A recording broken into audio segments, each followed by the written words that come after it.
La maison des murmures. La nuit était tombée depuis longtemps quand Léa, 22 ans, arriva devant la vieille maison abandonnée que tout le village appelait la maison des murmures. Son frère Liam avait disparu après y être entré la veille, et Léa sentait au fond d'elle qu'il était encore là, quelque part.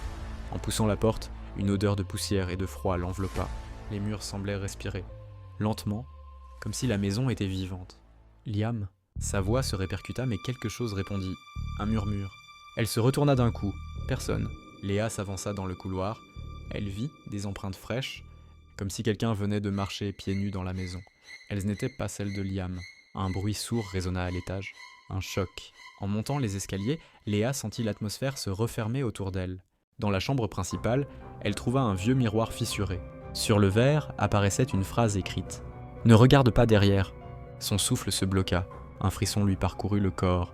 Évidemment, elle se retourna.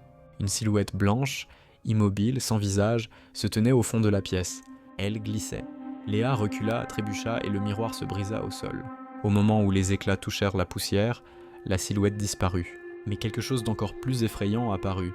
Un carnet, celui de Liam. À peine l'ouvrit-elle qu'elle entendit sa voix dans un souffle. « Léa, je suis ici, mais pas seule. » Les pages se mirent à tourner toutes seules. Le sol trembla, les murs grincèrent. La maison semblait vouloir l'engloutir. Léa courut vers la sortie, mais le couloir avait changé. Plus long, comme s'il s'étirait à l'infini. Les murmures devinrent des cris. Des mains pâles commencèrent à sortir des parois pour tenter de la saisir. Alors qu'elle croyait tout perdu, une main réelle, humaine, attrapa la sienne. Liam, son regard était terrifié. « Ne t'arrête pas, cette maison se nourrit de nous. » Ils coururent, poursuivis par les ombres. La porte d'entrée apparut enfin, mais au moment où ils l'atteignirent, la maison poussa un hurlement de rage. Ils se jetèrent dehors. La porte se referma derrière eux d'un claquement sec.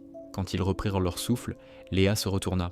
La maison était là, immobile, silencieuse, jusqu'à ce qu'une petite main d'enfant tapote la fenêtre, de l'intérieur, et les murmures reprirent.